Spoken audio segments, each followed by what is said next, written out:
Navy's Taranto Formation.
In the RAF Museum Midlands here, you might well have gone to see the British Aircraft Corporation TSR-2, that cancelled 1960s strike aircraft, the history of which remains somewhat of a talking point to this day. Well, it wasn't the first TSR-2, because when Fairey developed a biplane torpedo bomber to meet an Admiralty specification for the Fleet Air Arm of the Royal Navy in the early 1930s, it was dubbed the TSR-2, TSR standing in this instance for Torpedo Spotter Reconnaissance.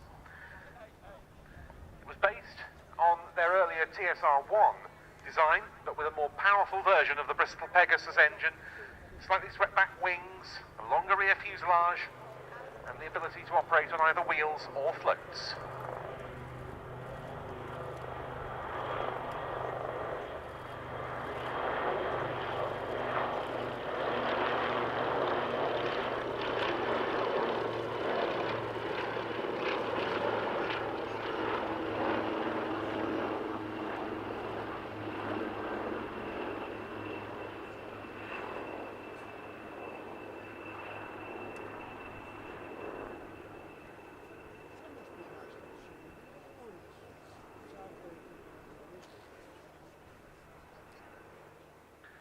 It was ordered in 1935 and named the Swordfish. Even by the standards of the time, it was quite basic in many ways. The crews were very exposed and they had no onboard heater. However, the aircraft's flying characteristics were very good, even when the aircraft were operating from heaving carrier decks in the open oceans. The Swordfish entered service with a 2-5 squadron, from which modern-day unit these two Wildcats come, in July 1936. It soon came to dominate in the torpedo bomber role as far as the Fleet Air Arm was concerned. 13 squadrons were equipped with Swordfish on the outbreak of war in September 1939. But in many ways, the Fleet Air Arm should never have had to go to war with such an outdated aeroplane in a leading role.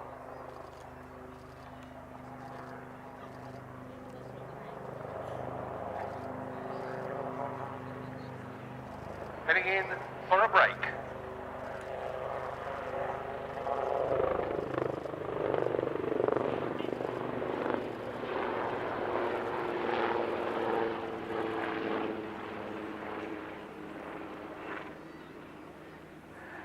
In many ways, the fact of the Swordfish being in service in such numbers when war broke out illustrates the sort of complacency and muddled procurement that often took place during the 1930s. This is an aircraft that has a cruising speed of just 90 knots or 104 miles an hour when it's lightly laden. That is reduced to 82 knots or 94 miles an hour with the underslung torpedo, and you can see this Swordfish is flying with a dummy torpedo under the fuselage. The crews had no accurate torpedo sight to calculate the all-important layoff that was required to aim the torpedo properly when attacking a moving target.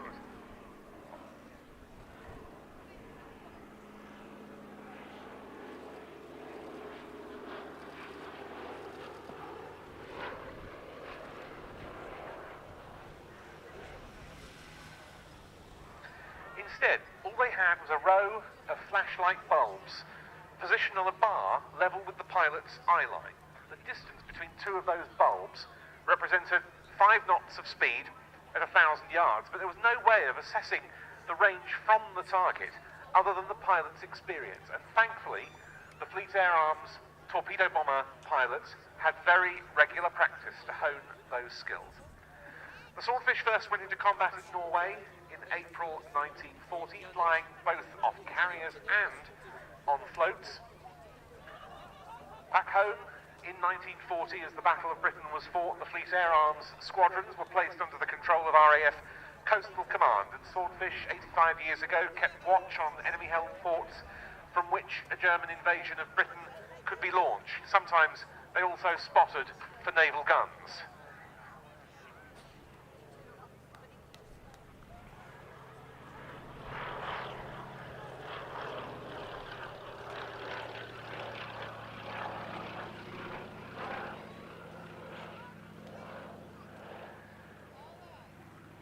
Flying on from Taranto, perhaps the most famous action by the Swordfish was the sinking of the Bismarck in May 1941. They actually hit it twice. The first strike was by aircraft of 825 Squadron.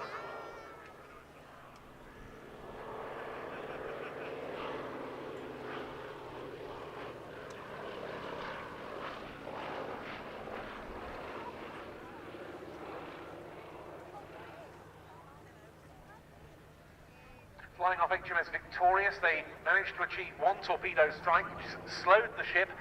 Ark Royal got into range. 3 squadrons of Swordfish were launched from Ark Royal and achieved 3 hits, one of which damaged the Bismarck's rudder, stopped it manoeuvring, and allowed the home fleet to get more easily into range and sink it with their guns.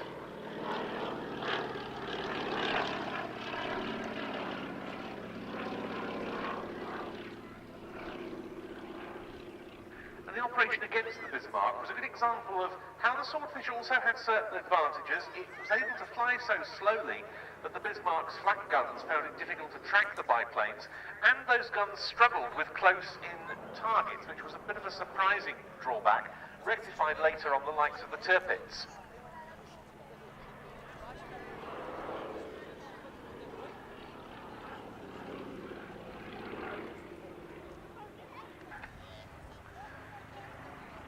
I give you the Black Cats.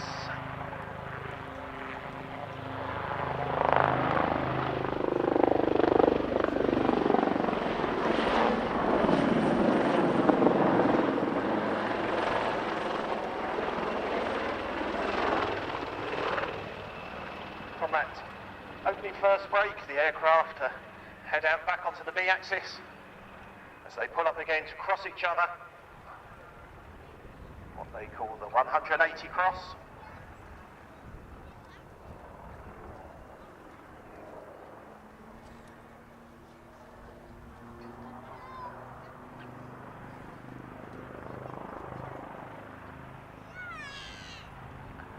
And again, as they run back towards Crown Centre, camera's ready, you can see they're closing for the flat cross. Wildcat is crewed by pilot and observer. She's also fitted with armoured crash-worthy seating for up to 6 additional troops. So the aircraft both need to reverse their direction. They do this by, well, it's called a wing over. I guess in helicopter terms it really should be a pedal turn. So again, it reverses the direction for both aircraft. And this time, as they come to Crown Centre, they rapidly decelerate, forming a fast stop manoeuvre. Finish nose to nose.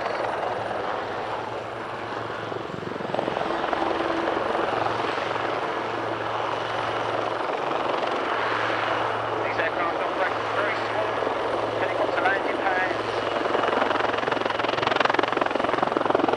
situated on the back of destroyers and frigates. They have full frames of gear. Incredible weather conditions, both in terms of wind and sea states.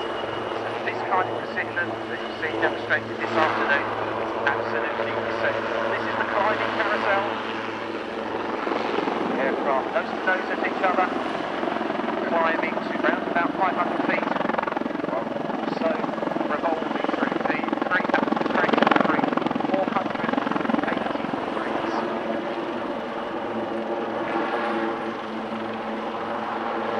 They top out, they're both facing each other, now they need to get out of that manoeuvre.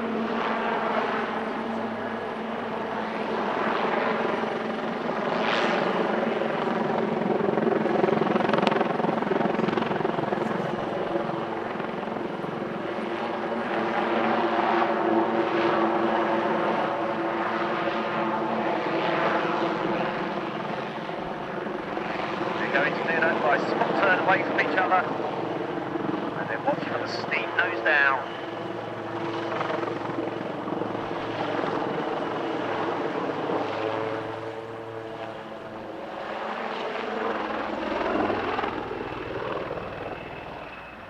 This time both aircraft angle out onto the 45 left and the 45 right, just to give you another perspective. They pull up into another wing over manoeuvre.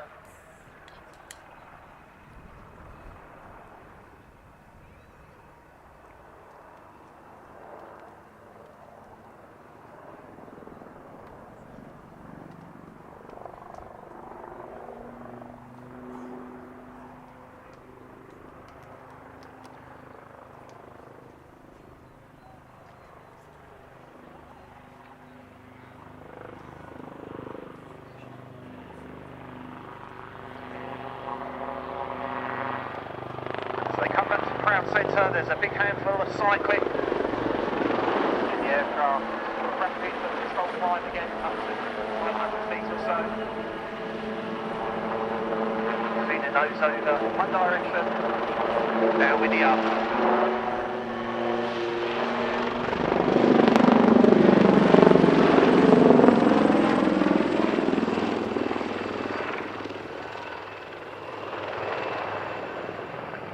Wildcat can carry a variety of weapons, up to 20 marklet missiles for use against small surface vessels, up to 4 large sea venom missiles, armed with a 30-kilogram warhead, able to disable and destroy vessels up to 1,000 tons, and also carries aircraft transiting rearwards,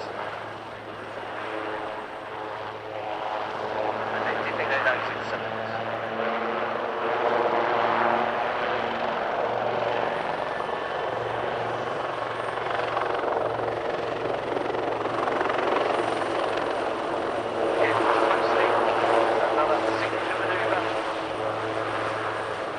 Done along the axis, and this is done away from you. This is the over the shoulder transition.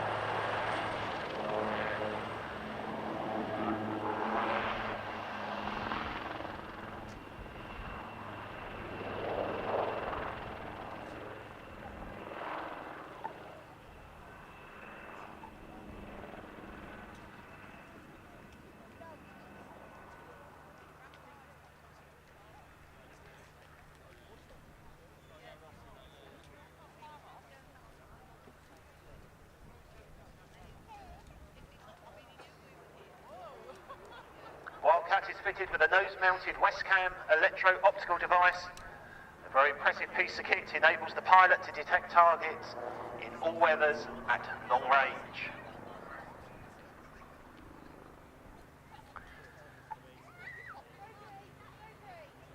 So for the last time this afternoon, running in for their final break, I give you from 825 Naval Air Squadron, the Black Cats.